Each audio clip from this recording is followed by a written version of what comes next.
boxcars. Because once you get a point established, you're pretty much safe, unless you hit the point and you kind of lose your don't.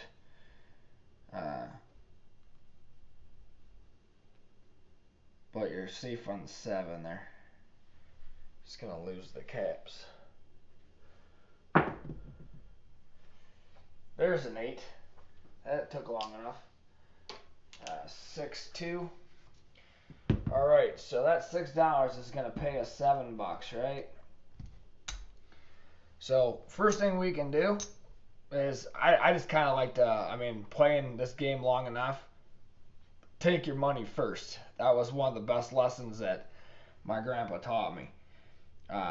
Just take your money first and worry about sprawling and pressing or whatever you plan on doing later. So first thing I'm going to do is I'm just going to rack this up. All right? I'll rack it up, live to die another day. Now the next thing I'm looking to do is sprawl. If I hit that 6 or 8, I'm going to the 5. Got a 5 right there, so I wish I would have been on it, but it's just not my time as of yet.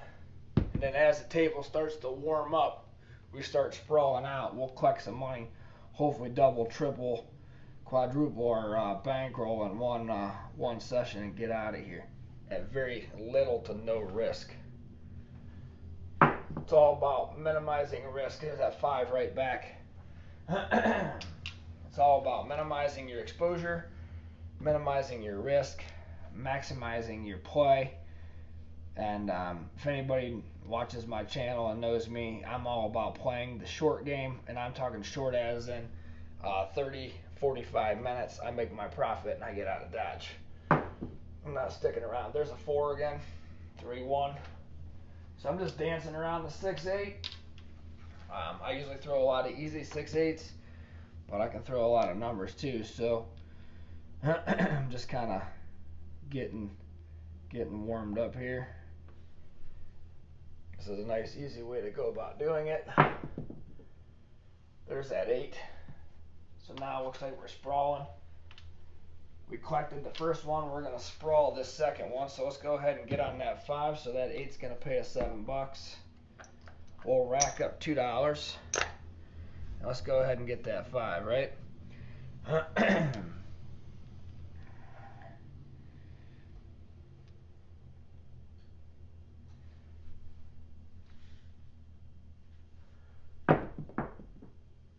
And 7. And 7. That's usually about how it works. Just when you start to make a play. So, 7. We're going to get 10 of this back. Alright, so that was our sprawled out money. Alright, we're still hanging in there. Not too bad. Not breaking any land speed records, but we are making a couple bucks. Let's go ahead and roll it out again. Let's get a point. Drop that in there nice and soft. That's that 426 that I was looking for. Alright, so even though your point is 6, and I was going to do it with a 9 too eventually once I got there, you're playing the don't, so hedging that point is it's not a bad idea. So let's go ahead and get 6-8. That way, if I do hit that 6, it's going to pay me 7. I'm going to lose 10, but so basically I'm only going to lose $3. Go ahead and get it again. 36. It just depends on how you look at it. That's how I look at it. I play the game over time. What's going to win more over time? 4. 4. Got the 4. Square pair. It's doing us nothing. See, me personally, I'd probably be hopping the field if this was how I would play this. I would do something else also, just to kind of like start getting some numbers out a little quicker. But since this is a beginner strategy, a low roller strategy, getting some time at the table, getting some practice in, This is how this is played. There's that 6. And I was talking about the 4-2. So we'll go ahead and sweep this. That 6 is going to get paid 7.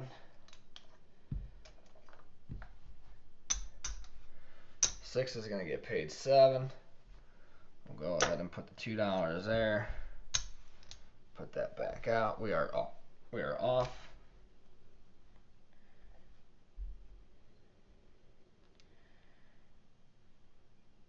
Let's give him another point.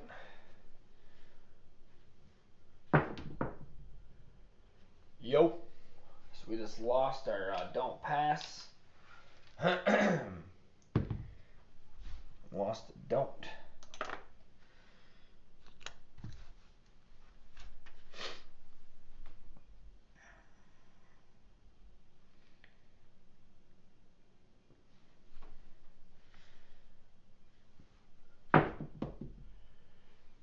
And the 7, we just lost it again.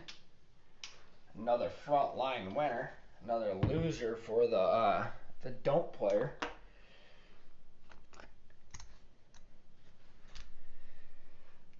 This, I mean, I play a lot, so I'm in the casino a lot, multiple times a week, different times, either midday, afternoon, evenings.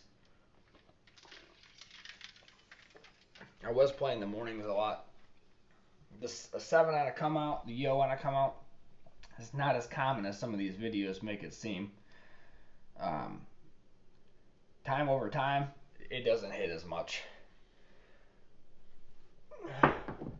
But that's okay. It still does hit because look right there. I just went yo 7 yo. Not the most common thing I've ever seen, but it does happen. So it's part of being, playing this low strategy. We're just kind of grinding it out, seeing if we can make a little something out of nothing. Since we only got $100, maybe it's the last day. Maybe you've already banked up your bankroll, and you want to just kind of mess around with $100. I mean, it's like an entry point. That's another 6.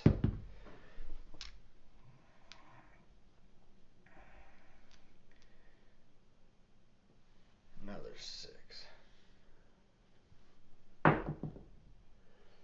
3 craps. I wish that would have came one throw earlier. Could have got paid.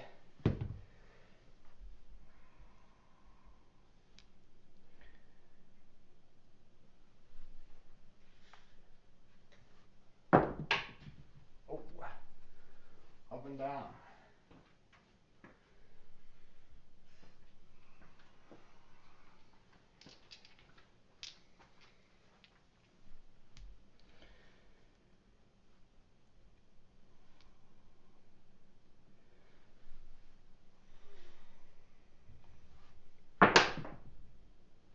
Is that an 8? Sure is. 5-3. So since we've taken a beating on that pass line, the don't pass, we will take this pay. That's how I do it on the first one anyways. We'll go ahead and rack that. 6 pays 7. 6 pays 7. And let's get another hit.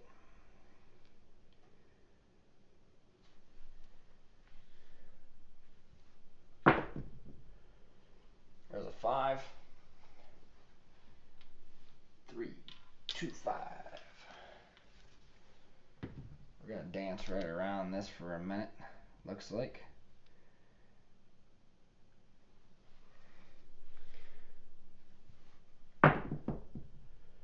Six. So, problem with the point being, one of them is you win but you lose. But that's it just depends on how you look at it, because this is how I'm gonna look at it, right? So I lost this, which that's part of it, unfortunately. But I get paid $7, right? So go ahead and rack this up. $10 don't. And I'm going to go ahead and put $5 out on the 5 and start working into the sprawl. Let's go ahead and establish a point.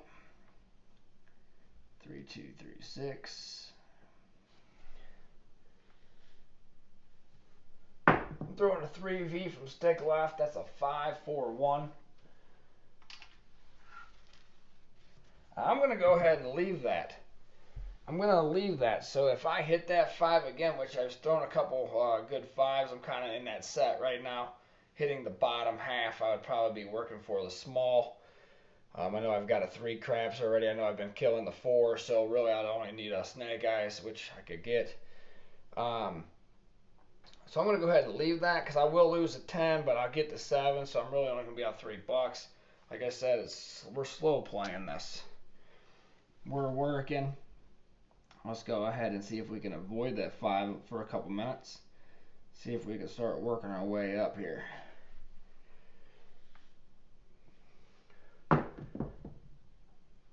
And 7 out because that's what has been going. That's how it's been played out here today.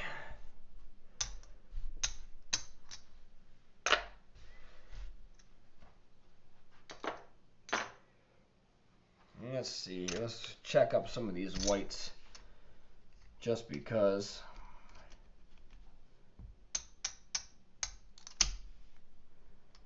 So there's 10. That's what we started. 1, 2, 3, 4, 5. Let's get rid of some of these.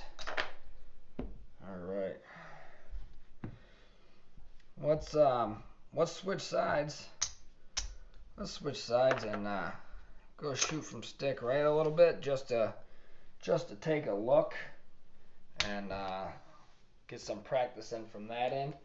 So if you just give me a second, I'll slide this stuff over here and I'll shoot towards the camera. Looks like we're down a little bit. That 7 Yo 7 didn't really help our cause.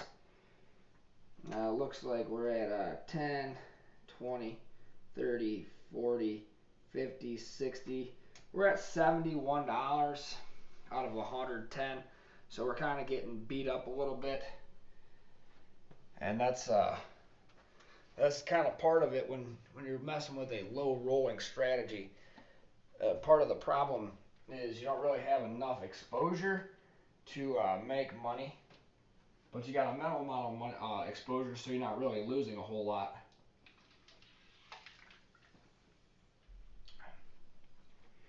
All right, let's go ahead and get some money out here. I'm trying to figure out how I want to do this. Got my camera clickers kind of in the way. All right, got a $10 dump, and we'll get a point.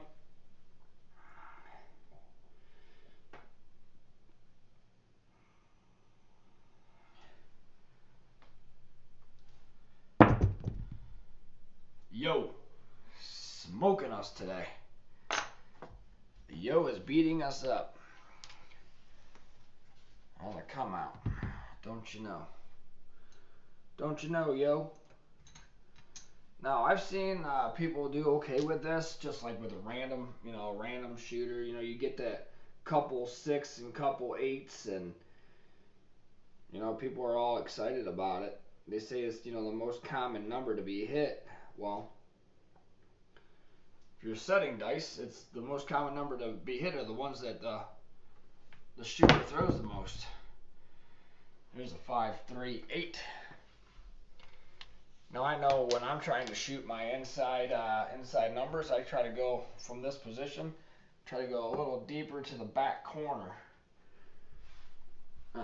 That's just where I've found that I've had the most success with 6, 8, 5, and 9 from this position. Throwing a 6, 4, 6, 2 cross 6 set, overhand grip, dropping it in the back corner, the farthest corner, and I'm trying to punch it against the wall. You'll hear it click when it gets there, and that comes right up to the 7. So this is what this is a 0.7 ounce situation. You're just losing the caps. These come back to you. So that's why it's a pretty good hedge. Pretty good hedge for a low roller. someone just wanting to get used to playing craps. I mean, for some people it's very stressful. You see everybody up there, they don't want to approach the table because they feel like, they don't want to mess stuff up. That's why we have these channels out here trying to help people become acclimated with the right way to do it. If you see the puck on, don't throw your money on the table. If if you have a question, ask the question. The question should never be, what should I do with my money? You should watch all of our channels, be subscribed to our channels, know what's going on, and be prepared. Have a good idea of what you're going to play, how you're going to play it. Stick to your plan. Stick to your bankroll. Know what you want to win. Know what you're willing to lose, and when to get out. Still looking for that 6-8, and man, just all over that 7 today. All over the 7. Choo. Not good. Not good. We're just losing a couple dollars here. So I wanted to try this, and the reason why I wanted to try this is because I'm a dark side player. I came up with a blender based